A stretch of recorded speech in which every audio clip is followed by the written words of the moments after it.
बातमीचे प्रायोजक आहेत आनंद मुखवास, भरपूर ताजी सास अब आपके पास। BK products Shahada. संपूर्ण महाराष्ट्रासह देशभरात अश्व खरेदी विक्रीसाठी प्रसिद्ध असलेल्या सारंगखेडा यात्रेत काल रविवार रोजी भाविकांची प्रचंड गर्दी झाल्याने परिसरात भीषण वाहतूक कोंडी निर्माण झाली होती।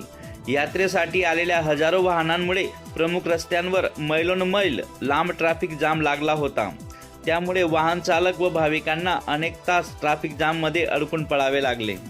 सकाळपासूनच यात्रेच्या दिशेने येणाऱ्या चारचाकी, दुचाकी, ट्रॅक्टर, बस व खाजगी वाहनांची संख्या मोठ्या प्रमाणात वाढली होती।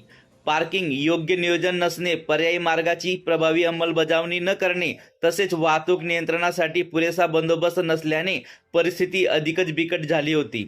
काही ठिकाणी रुग्णवाहिका व अत्यावश्यक सेवांची वाहनेही जाममध्ये अडकून पडल्याचे चित्र पाहायला मिळाले। सदर वाहतूक कोंडीमुळे शहादा सारंगखेडा तसेच आजूबाजूंच्या गावांना जोडणाऱ्या मार्गांवर मोठ्या प्रमाणात गैरसोय झाली होती। अनेक भाविकांनी प्रशासनाच्या व आयोजन समितीच्या नियोजनाबाबत तीव्र नाराजी व्यक्त केली आहे। प्रशासनाकडून कोणतीही ठोस उपाययोजना दिसून आल्या नाहीत अशी प्रतिक्रिया नागरिकातून उमटत आहे। दरम्यान पोलीस व प्रशासनाने परिस्थिती नियंत्रणात आणण्यासाठी प्रयत्न केले। काही ठिकाणी वाहतूक पर्यायी मार्गाने वळवण्यात आली, मात्र गर्दीच्या तुलनेत हे प्रयत्न अपुरे ठरल्याचे स्पष्ट झाले।